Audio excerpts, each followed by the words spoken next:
അമൃത് Veni hair elixir presents daily news സായാഹ്ന വാർത്തകൾ powered by Pulimoottil silks KSFE in association with Joyalukkas. എന്താ ഒരു mood off? ഇപ്പൊ മുടി വല്ലാതെ കൊഴിയുന്നുണ്ട്, അതാ തോന്നുന്നു.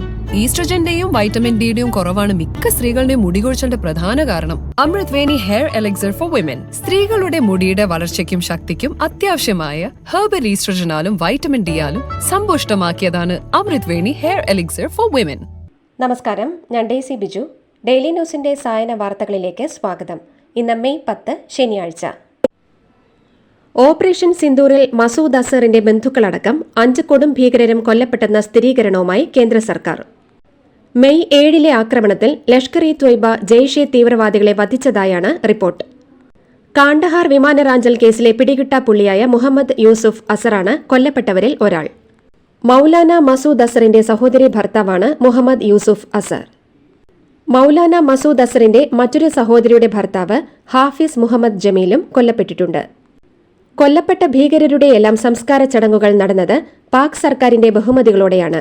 ലഷ്കർ ഭീകരനായ മുദ്ഹസർ ഖാദിയാൻ ജമ്മുവിൽ നിരവധി ഭീകരാക്രമണങ്ങൾ ആസൂത്രണം ചെയ്ത് നടപ്പാക്കിയ ലഷ്കർ ഭീകരൻ ഖാലിദ്, പാക് അധീന കാശ്മീരിലെ ജെയ്ഷെ മുഹമ്മദ് കമാൻഡറുടെ മകൻ മുഫ്തി അസഹർ ഖാൻ, കശ്മീരുടെ മകൻ മുഹമ്മദ് ഹസൻ എന്നിവരും കൊല്ലപ്പെട്ട ഭീകരരിൽ ഉൾപ്പെടുന്നു.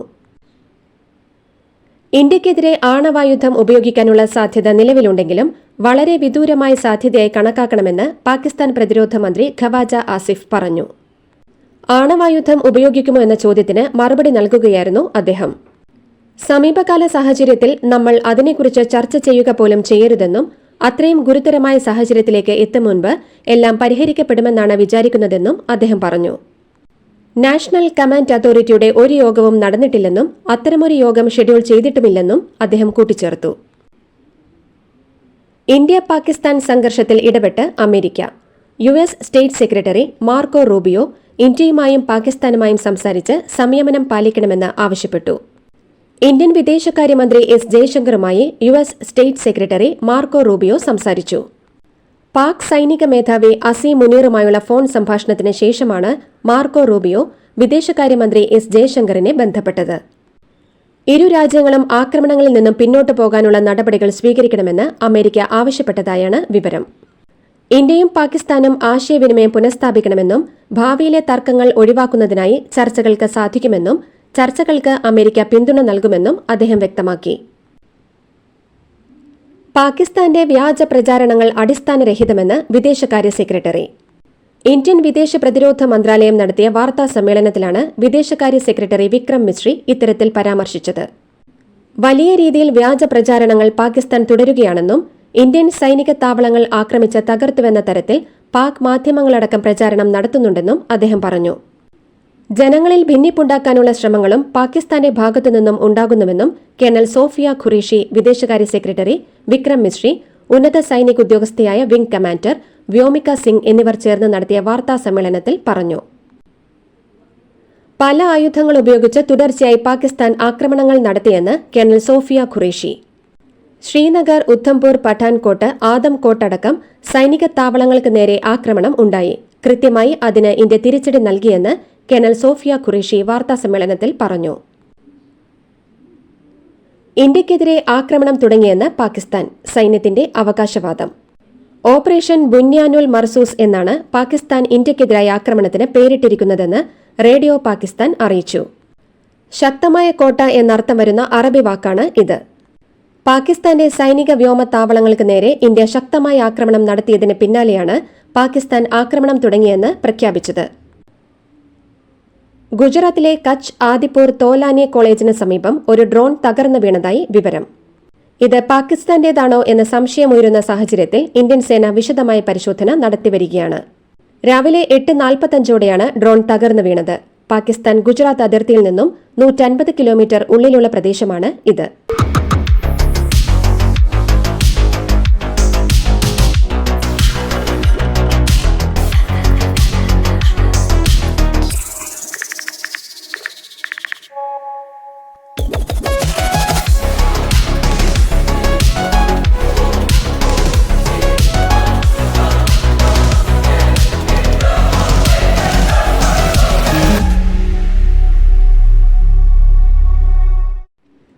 ദേശീയ സുരക്ഷാ ഉപദേഷ്ടാവ് അജിത് ഡോവൽ പ്രധാനമന്ത്രി നരേന്ദ്രമോദിയുമായി കൂടിക്കാഴ്ച നടത്തി.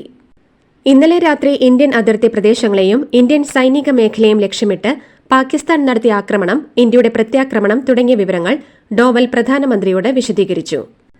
സംയുക്ത സൈനിക മേധാവി ജനറൽ അനിൽ ചൌഹാൻ പ്രതിരോധ മന്ത്രി രാജ്നാഥ് സിംഗുമായും കൂടിക്കാഴ്ച നടത്തി.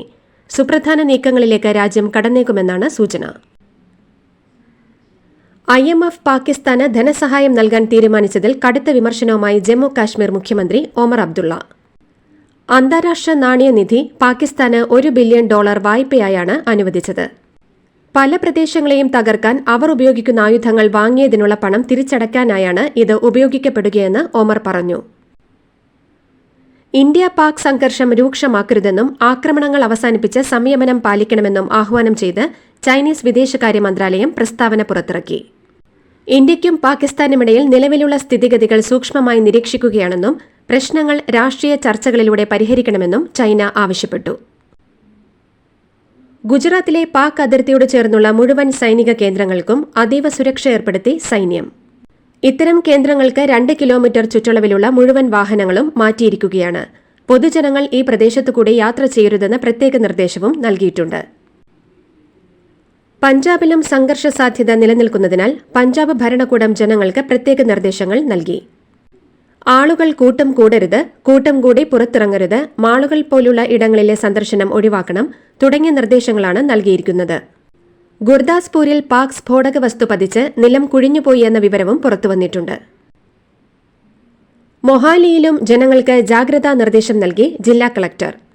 ആളുകൾ കൂട്ടം കൂടരുതെന്നും കൂട്ടത്തോടെ പുറത്തിറങ്ങരുതെന്നും മുന്നറിയിപ്പ് നൽകി. വലിയ കെട്ടിടങ്ങളിൽ കഴിയുന്നവർ ശ്രദ്ധിക്കണം, സൈറണുകൾ കേട്ടാൽ ജാഗരൂകരാകണം, രക്ഷാപ്രവർത്തകരും ജില്ലാ ഭരണകൂടവും നൽകുന്ന നിർദ്ദേശങ്ങൾ അനുസരിക്കണമെന്നും നിർദ്ദേശമുണ്ട്. ഇന്ത്യയുമായി ചർച്ച നടത്തിയെന്ന പാക് വിദേശകാര്യമന്ത്രി ഇഷക് ധറിന്റെ പ്രസ്താവനയെ തള്ളി പാക് സൈനിക വക്താവ് lieutenant general Ahmed Sharif Chaudhary. ഒരു തരത്തിലുമുള്ള ചർച്ചകളും നടന്നിട്ടില്ലെന്നാണ് ഷരീഫ് ചൌധരി പറയുന്നത്. എന്നാൽ കഴിഞ്ഞ ദിവസം വിദേശകാര്യമന്ത്രി ഇഷക് ധർ പാക് പാർലമെന്റിലുൾപ്പെടെ പറഞ്ഞത് ഇന്ത്യയുമായി ചർച്ച നടന്നെന്നും ഇന്ത്യയുടെയും പാകിസ്ഥാന്റെയും ദേശീയ സുരക്ഷാ ഉപദേഷ്ടാക്കൾ കൃത്യമായ ആശയവിനിമയം നടത്തുന്നുണ്ട് എന്നുമാണ്.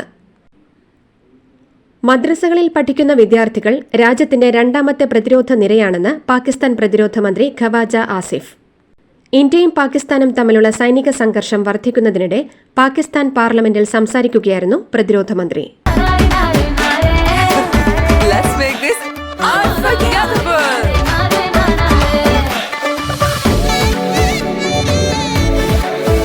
Make every wedding unforgettable with Joya Lucas Diamond Wedding Collection. Joya Lucas, world's favorite jeweler. Office സമയം കഴിഞ്ഞാലും അവധി ദിനമാണെങ്കിലും പണത്തിന് ആവശ്യമെങ്കിൽ മൊബൈൽ ആപ്പ് വഴി ഉടനടി അക്കൗണ്ടിലെത്തും. അതാണ് KSFE സ്മാർട്ട് ഗോൾഡ് ഓവർഡ്രാഫ്റ്റ്. ഏത് ശാഖയിലും സ്വർണം വയ്ക്കൂ, മൊബൈൽ ആപ്പ് വഴി എപ്പോഴും എവിടെ വച്ചും പണം പിൻവലിക്കൂ. പരമാവധി 50 ലക്ഷം രൂപ വരെ അതിവേഗ പ്രോസസിംഗ്, 24/7 സേവനം. ഇനി ആവശ്യങ്ങൾക്ക് അവധി കൊടുക്കേണ്ട, സമയവും നോക്കേണ്ട. KSFE smart gold overdraft, digitally super charge your gold. പാകിസ്ഥാനിൽ എല്ലാ മേഖലകളിലും രൂക്ഷമായ ഇന്ധനക്ഷാമം നേരിടുന്നതായി അവിടെ നിന്നുള്ള റിപ്പോർട്ടുകൾ പറയുന്നു. ഇസ്ലാമാബാദ് തലസ്ഥാന മേഖലയിലെ എല്ലാ പെട്രോൾ ഡീസൽ സ്റ്റേഷനുകളും അടുത്ത 48 മണിക്കൂർ നേരത്തേക്ക് അടച്ചിടാൻ അധികൃതർ നിർദ്ദേശം നൽകിയെന്ന് റിപ്പോർട്ടുകൾ പറയുന്നു. എന്ത് അടിയന്തര സാഹചര്യവും നേരിടാൻ തയ്യാറെടുത്ത് രാജ്യത്തെ ആരോഗ്യ മന്ത്രാലയം. ഇതിന്റെ ഭാഗമായി ജീവനക്കാരുടെ എല്ലാത്തരം അവധികളും റദ്ദാക്കുന്നതായി എയിംസ് ഭുവനേശ്വർ അറിയിച്ചു. ആരോഗ്യ മന്ത്രാലയത്തിലെ എല്ലാ ഉദ്യോഗസ്ഥരുടെയും അവധികൾ ഒഴിവാക്കിയതിന് പിന്നാലെയാണ് ഭുവനേശ്വർ എയിംസും അതേ പ്രഖ്യാപനം നടത്തിയിരിക്കുന്നത്. ഇന്ത്യ പാകിസ്ഥാൻ സംഘർഷത്തിന്റെ പശ്ചാത്തലത്തിൽ സംഘർഷ മേഖലയിൽ കുടുങ്ങിയവർക്ക് സഹായം എത്തിക്കുന്നതിനായി കേരള സർക്കാർ ഗവൺമെന്റ് സെക്രട്ടേറിയറ്റ് കേന്ദ്രീകരിച്ച് പ്രവർത്തിക്കുന്ന കൺട്രോൾ റൂമിന്റെ മെയിൽ ഐഡിയിൽ മാറ്റം. പുതിയ ഇമെയിൽ ഐഡി cdmdkerala@kphone.in. അതിർത്തിയിൽ സംഘർഷം കനക്കുന്ന പശ്ചാത്തലത്തിൽ എല്ലാ പൊതുപരിപാടികളും മാറ്റിവെക്കാൻ CPI നിർദ്ദേശം.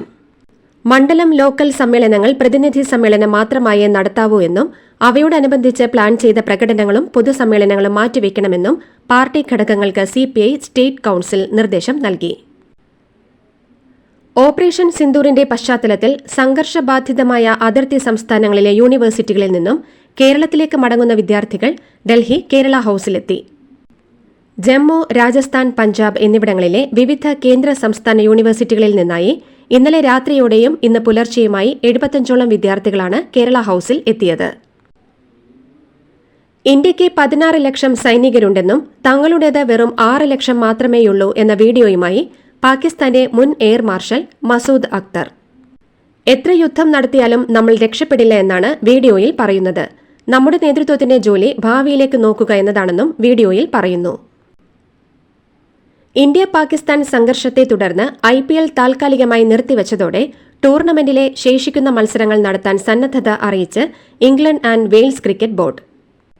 IPLൽ പ്ലേ ഓഫും ഫൈനലും ഉൾപ്പെടെ 16 മത്സരങ്ങളാണ് ഇനി അവശേഷിക്കുന്നത്. ഈ സാഹചര്യത്തിലാണ് IPLലെ ബാക്കി മത്സരങ്ങൾ നടത്താൻ തയ്യാറാണെന്ന് ഇംഗ്ലണ്ട് ക്രിക്കറ്റ് ബോർഡ് അധ്യക്ഷൻ BCCIയെ അറിയിച്ചത്. ഇതോടുകൂടി ഡെയിലി ന്യൂസിന്റെ ഇന്നത്തെ സായന വാർത്തകൾ സമാപിക്കുന്നു. ഡെയിലി ന്യൂസിന് വേണ്ടി വാർത്തകൾ വായിച്ചത് Daisy Biju. Daily news live .in വാർത്തകൾ വിരൽ തുമ്പിൽ.